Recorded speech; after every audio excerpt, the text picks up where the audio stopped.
নমস্কার। কবি দেবেশ ঠাকুরের লেখা কবিতা মানচিত্র।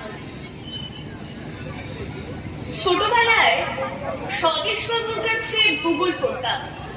প্রথম দিন একটা ধারালো লেড পেন্সিল হাতে ধরিয়ে তিনি আমায় ভারতবর্ষ আঁকতে বলেছিলেন।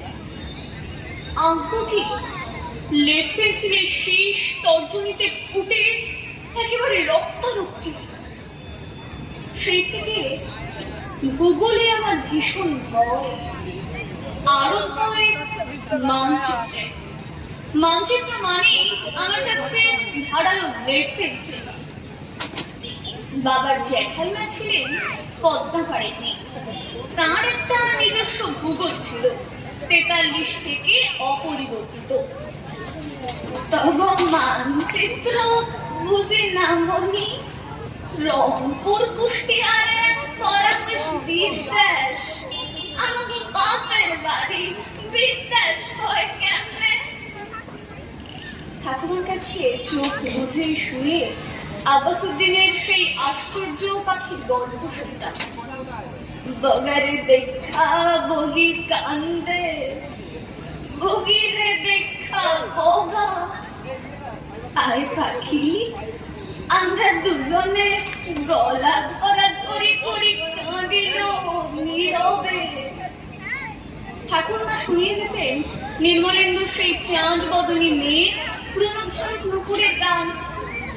সব চাঁদ বদনী ধ্বনি নাচো তো দেখি। স্বপ্নে খুঁজে বেড়াতাম সেই বসকে, বাড়ির পাশে আশিনগরে যার বসত। স্বদেশবাবু আমার ভূগোল শিক্ষক। তিনি শিখিয়েছিলেন সূক্ষ্ম ধারালো লেড পেন্সিল দিয়ে ভারতবর্ষ আঁকতে। পেন্সিল যত ধারালো হবে, মানচিত্র হবে তত সূক্ষ্ম। ধীরে ধীরে আমরা লালন, আব্বাসুদ্দিন, নির্মলেন্দুর বুকের ওপর দিয়ে সুদীর্ঘ রেখা টানতে শিখলাম। বড়ে গোলাম আলী, নুসরাত ফতের হৃৎপিণ্ডের পাশ দিয়ে আরেকটা রেখা। আমরা এখন স্বদেশ আঁকতে শিখে গেছি। আফগানিস্তানের মেয়ে ছিলেন গান্ধারী। আজ প্রাক্তন উজবেক বারুদদের চোখে গান্ধারীর পট্টি বাঁধা। সার্বিয়া, বসনিয়া এখন কাদের দেশ? স্বদেশ স্যার।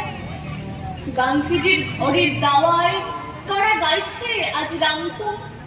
গোধরা, আহমেদাবাদ, গুজরাট কি আরেকটা ভারত? কাশ্মীর থেকে কন্যাকুমারীকার বিস্তীর্ণ এই মাটিতে একটা 10